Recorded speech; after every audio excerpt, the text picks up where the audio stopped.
la sélection qui est faite et la répartition des étudiants par filière est telle que les spécialisations sont déjà existantes et donc les étudiants, quand ils sortent et qu'ils sont diplômés, ils vont travailler dans les secteurs d'activité qui sont déjà définis. Et comme notre approche est de couvrir l'ensemble des secteurs porteurs au niveau national, donc ce qui fait que justement, les étudiants qui sortent vont travailler dans ces secteurs-là. Et comme les offres de formation ont été conçues de façon à ce que ce soit des formations d'intérêt au niveau national, donc les jeunes qui sortent là et qui sont diplômés ne durent pas dans le chômage. Ils sont tout de suite insérés dans leur domaine de spécialité.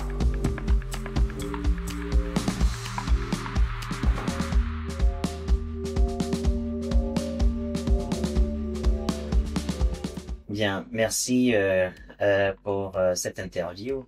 Je voudrais vous remercier de l'avoir organisée. Donc, comme vous l'avez dit, je suis Moussa Abdelkader Diaby, directeur général de l'IRTHB, Institut national polytechnique Félix Houphouët-Boigny, depuis un peu plus de 3 ans. Donc, je reviens en août 2021. Il faut dire que cette école est une école, on va dire, relativement ancienne. Elle a été créée en 1962. La première des écoles a été créée en 1962 par le président Félix Houphouët-Boigny. On voyait 1962, c'est le lendemain des indépendances. Le président Houphouët avait pour ambition de former les cadres ivoiriens, ceux qui allaient contribuer au développement socio-économique de la Côte d'Ivoire une fois que le pays serait dans la phase d'ivoirisation de l'emploi. Donc il fallait des cadres formés dans tous les secteurs, la médecine, la littérature et les sciences.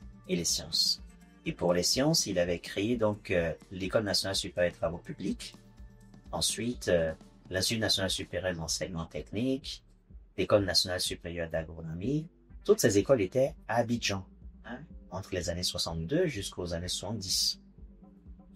Et ensuite, le président Félix Houphouët-Boigny avait pour ambition de faire de la ville de Yamoussoukro un pôle, on va dire, du savoir, un pôle de développement économique, un pôle scientifique au niveau national. Et il a ensuite lancé la création de ces écoles, de toutes ces infrastructures depuis les années 70. Et progressivement, toutes ces écoles ont été transférées progressivement à Yamoussoukro. Et un autre tournant important également pour ces établissements, c'est en 1996, le président Henri Konan-Bédié qui va décider justement, avec l'appui du ministre de l'Enseignement supérieur de l'époque, le ministre Aliou Touré, qui va décider de faire la fusion de ces ex-grandes écoles. Elles étaient au nombre de 4, l'ENSTP, l'École des travaux publics, l'INSET, l'École de l'enseignement technique, l'ENSA, l'École d'agronomie, et l'IAB, qui est l'Institut agricole de Bouaké, qui a ouvert aussi migré à Yamoussoukro. Donc ces 4 grandes écoles-là vont fusionner en 1996 pour donner naissance donc à l'Institut national polytechnique Félix Houphouët-Boigny. Donc ça a été fait il y a plus de 25 ans. Et vous voyez aujourd'hui, la plupart des grandes universités en Europe fusionnent aujourd'hui pour créer de grands pôles universitaires. La Côte d'Ivoire l'avait déjà anticipé il y a de cela plus de 25 ans. Ça nous permettait naturellement de faire des économies d'échelle, des économies en termes de budget, en termes de finances, mais ça donnait également plus de visibilité également à ces établissements. Après, bien évidemment, l'établissement a connu des périodes sombres. La crise que la Côte d'Ivoire a connue a impacté naturellement le fonctionnement de l'école entre les années 2000 et 2010. Donc, il y a eu quand même des moments un peu douloureux, des moments un peu difficiles, avec des infrastructures qui ont commencé à devenir vieillissantes, avec des problèmes d'entretien qui sont créés, etc., compte tenu de l'état général finalement et des difficultés que le pays traversait. Et en 2011, un autre tournant pour cet établissement où le pays a pu bénéficier autour de l'année 2012 de l'appui, cette fois-ci des bailleurs de fonds, notamment la France, il faut le dire, qui a été le premier à soutenir l'établissement au travers du contrat de désendettement et de développement. Et il s'est plus de 42 milliards qui ont été injectés à l'Institut pour freiner son état de dégradation qui avançait. Donc ça a été vraiment un appui considérable qui a été apporté à l'établissement. L'établissement n'a pas été rénové, n'a pas été réhabilité, mais son processus de dégradation s'est arrêté. Une fois cela maîtrisé, il y a eu d'énormes investissements qui ont été apportés maintenant sur les curricula de formation pour que les formations qui sont dispensées à l'INPHB puissent être modernisées et surtout répondre aux enjeux de développement de notre pays. Et cela a été fait. Et puis une campagne maintenant d'entrée cette fois-ci dans les certifications internationales a été lancée pour que nos formations puissent être certifiées au niveau international et qu'on puisse avoir la reconnaissance internationale. Et en 2021, nous avons poursuivi ces actions d'internationalisation de l'Institut pour que l'Institut puisse continuer de rayonner au-delà de l'Afrique. Nous avons modernisé les programmes de formation, créé de nouvelles branches de formation depuis ces dernières années. Et puis, la bonne nouvelle, c'est qu'en 2024, le fruit de tous ces travaux-là a été reconnu par un des classements importants, qui est le classement Top University Rank, qui classe l'INPHB comme deuxième établissement, meilleur établissement d'enseignement supérieur d'Afrique francophone, 36e au niveau de l'Afrique. Et puis, le dernier point important, c'est l'annonce faite par le président de la République en fin d'année dernière de réhabiliter complètement l'Institut. Et ça, c'est un point important parce que nous avons un établissement aujourd'hui qui rayonne et qui attire. Mais nous souhaitons justement que l'établissement puisse attirer aussi loin que possible. Et donc, qu'on puisse avoir dans quelques années, sur le campus de l'INPHB, des Chinois, des Européens, des Asiatiques, des Américains qui puissent être attirés par notre campus et qui puissent venir étudier ici. En plus de ce projet de réhabilitation, le président de la République a décidé de construire la troisième résidence universitaire, la troisième cité universitaire de l'Institut. Ça, nous avons 2 cités universitaires qui datent des années Houphouët. Donc, il y a une troisième cité universitaire de 1200 lits supplémentaires qui vont arriver également. Donc, des projets importants qui permettront à cet établissement de rester, d'être le phare de l'enseignement supérieur de la sous-région ouest africaine, mais de rayonner surtout sur toute la région Afrique. Bien, l'Institut national polytechnique a défini une politique partenariale. Une politique partenariale orientée à la fois sur les partenariats signés avec le monde académique. Et sur le monde académique, il faut dire que plus de 80% de nos partenaires sont français, sont des institutions d'enseignement supérieur françaises. C'était un point important. Et nous avons des partenariats avec les institutions françaises les plus prestigieuses en matière de formation d'ingénieurs de technique, ingénieurs scientifiques et ingénieurs commerciaux, notamment avec l'école polytechnique, avec HEC, avec l'école des ponts, avec l'école avec Télécom Paris, etc., avec l'école de chimie Paris.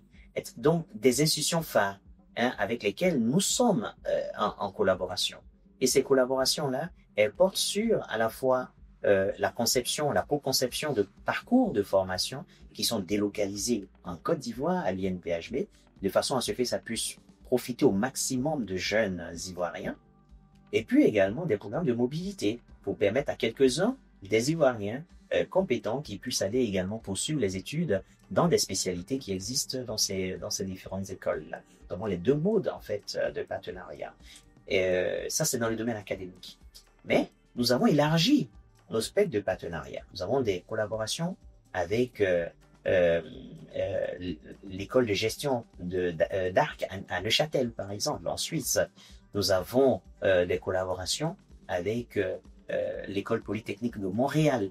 Nous avons des collaborations avec l'université polytechnique de Shenzhen, en Chine. Nous avons des collaborations avec l'université technologique de Tianjin, également en Chine. Nous avons une approche aujourd'hui de diversification de nos partenariats. Et récemment, sous la houlette du ministre de l'Enseignement supérieur et de la Recherche scientifique, nous avons été aux États-Unis pour amorcer une collaboration avec le MIT, notamment, et puis en vue également avec Olin College, qui sont des établissements importants au niveau de Boston. Harvard fait partie également des établissements que nous visons. Mais aujourd'hui, nous sommes très bien avancés dans les discussions avec le MIT et avec Collins College, sous l'impulsion des enseignements supérieurs. Mais l'INPHB, dans sa politique partenariale, développe aussi des collaborations avec le secteur productif, avec le secteur des entreprises. Et sur ce plan-là, plusieurs de nos formations sont conçues en collaboration avec le secteur privé. Nous avons des formations, l'Institut Data Science est le fruit d'une collaboration riche et intense entre l'INPHB, le groupe Orange, avec sa succursale en Côte d'Ivoire, Orange Côte d'Ivoire, et qui s'est renforcée au fil des années avec un certain nombre de partenaires. La Société Générale de Côte d'Ivoire, par exemple, a rejoint le consortium. Sanlam Côte d'Ivoire a rejoint également le consortium et d'autres partenaires qui sont venus en appui. Beaucoup d'acteurs du secteur privé nous sollicitent pour mener un certain nombre d'études techniques à destination de ces différentes entreprises-là. Et puis, nous avons également des partenariats en termes d'insertion professionnelle pour permettre à nos étudiants de faire des stages, mais surtout d'être recrutés en sortie de leur emploi, de leur formation, disons, au sein de l'INPHB. Ce qu'il faut retenir quand même, c'est que nous sommes un institut polytechnique, et je le dis souvent, mais les parcours ne sont pas des parcours polytechniciens. Puisque lorsque l'étudiant est bachelier et qu'il rentre en cycle technicien, il rentre tout de suite dans une école. Donc, il choisit tout de suite une spécialité, même si dans sa spécialité est assez large. Donc, nous sommes un institut polytechnique, mais l'étudiant qui va sortir des classes prépa va passer un concours pour entrer dans une école qui est déjà une école de spécialité. Donc, en réalité, on adresse les secteurs de production au niveau national. Donc, ce qui fait que les 800 diplômés que nous formons chaque année, ils sont répartis par rapport à leur spécialité, aux spécialités qu'ils auront déjà suivies au sein de l'école. Donc, nous avons une école d'agronomie. Nous allons avoir la plupart des ingénieurs qui vont être formés dans le secteur de l'agronomie vont aller dans une industrie, dans le secteur de l'agronomie.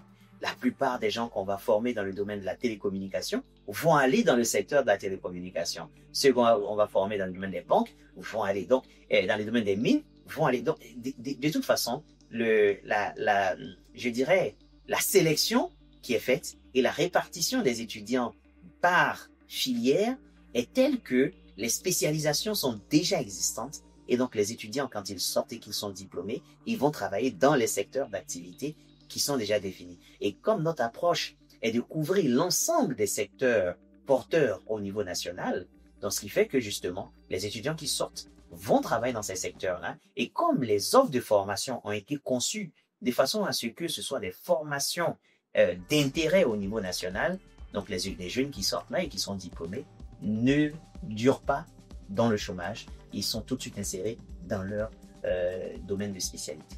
Oui, bien sûr. Et cette disposition, elle a été prévue dans les nouveaux statuts de l'INPHB de 2023, statuts adoptés, défendus par le ministre de l'Enseignement supérieur et de la Recherche scientifique. Les statuts de l'INPHB disent que le siège de l'INPHB est à Yamoussoukro, son antenne est à Abidjan, mais l'INPHB est à mesure de créer des antennes un peu partout au niveau national. Le ministre a souhaité limiter le périmètre d'action au niveau national. On avait même l'ambition de créer des antennes dans d'autres pays d'Afrique. On a dit, rien ne nous empêche de le faire par association avec des établissements dans ces pays-là, mais en propre, peut-être pas tout de suite, mais au niveau national, ça fait clairement partie des ambitions de l'Institut, tel qu'affiché aujourd'hui dans les statuts. Au niveau international, ça va se faire en partenariat, cette fois-ci certainement avec des établissements d'enseignement supérieur à l'étranger.